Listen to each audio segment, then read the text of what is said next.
अब हम बात करने वाले हैं हाइपरथायरॉयडिज्म की।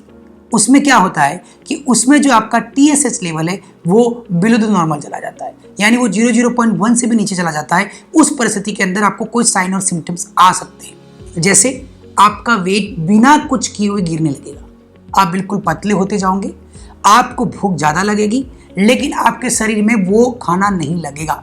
इसका मतलब ये नहीं है कि आपके अंदर एनर्जी की या ऊर्जा की कमी हो जाएगी। इसका मतलब ये कि आप जो कुछ भी खाओगे उसका जो प्रभाव आपके शरीर पे पड़ना चाहिए उसका नेगेटिव इम्पैक्ट पड़ेगा। हम ये कह सकते हैं कि ये हाइपरथायरॉयडिज्म का टोटली उल्टा होता है।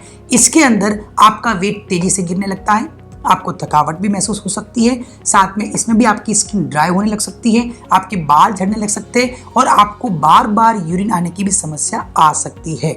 इस परिस्थिति के अंदर अगर आपको लगता है कि आपका बिना कुछ एक्सरसाइज डाइटिंग किए हुए वेट घट रहा है तो किसी और टेस्ट करने के पहले आपको अपना थायराइड प्रोफाइल को कंसर्न करके उसका टेस्ट कराना चाहिए, जिसमें यह देखा जाएगा कि TSH लेवल क्या बिलो नॉर्मल तो नहीं है।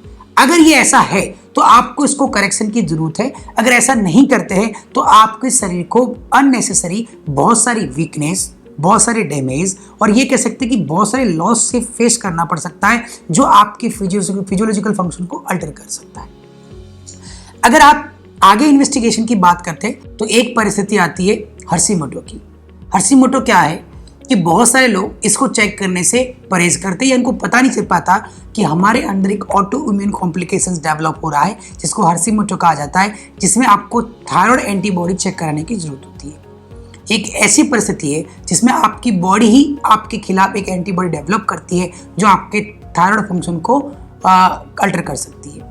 इसके अलावा अगर आप देखा जाए तो कई बार ऐसी परिस्थिति भी आती है जिसमें थायराइड ग्लैंड्स के अंदर कैंसर डेवलप हो सकता है, जिसको थायराइड कार्सिनोमा कहा जाता है। अगर आप अपने थायराइड के हार्मोन्स को कंट्रोल नहीं करते, आप उसका कंसर्न नहीं करते, आप उसका ट्रीटमेंट सही नहीं करते समय पर, तो ये हो सकता है कि लेटर ऑन डेवलप कर सकता है थायराइड कार्सिनोमा, जो थायराइड टॉक्सिसिटी का नेक्स्ट स्टेप है। तो आपने देखा कि ऐसी परिस्थितियां जिसके अंदर अगर आपका थायराइड लेवल बढ़ा हुआ है ज़्यादा तो वो आपके शरीर के साथ बहुत सारे कॉम्प्लिकेशंस अराइज कर सकता है। तो हम जब बात करने वाले हैं इसके मेन पार्ट की कि थायराइड के साथ में मेनली कॉम्प्लिकेशंस क्या क्या होते हैं। देखिए, अगर किसी का हाइपोथायरॉयडिज्म है तो उसके साथ उसका वेट का बढ़ना, PCOD का होना, PCOS का होना, हो सकता है उनका लिपिड भी बढ़ा हुआ हो, फैटी लीवर का बढ़ना या और तरह के कॉम्प्लिकेशन जैसे कि जॉइंट्स पेन, लेथार्जी, गिडनेस, ऐसी चीजें हो सकती है। तो लेटर ऑन अगर आप हाइपोथायरॉयडिज्म की बात करेंगे तो मर्सीडिमा यानी कि शरीर के डिफरेंट ऑर्गन्स के अंदर डिसफंक्शन हो सकता है, साथ साथ में बहुत सारी जगहों पे आपको स्वेलिंग भी आ सकती है।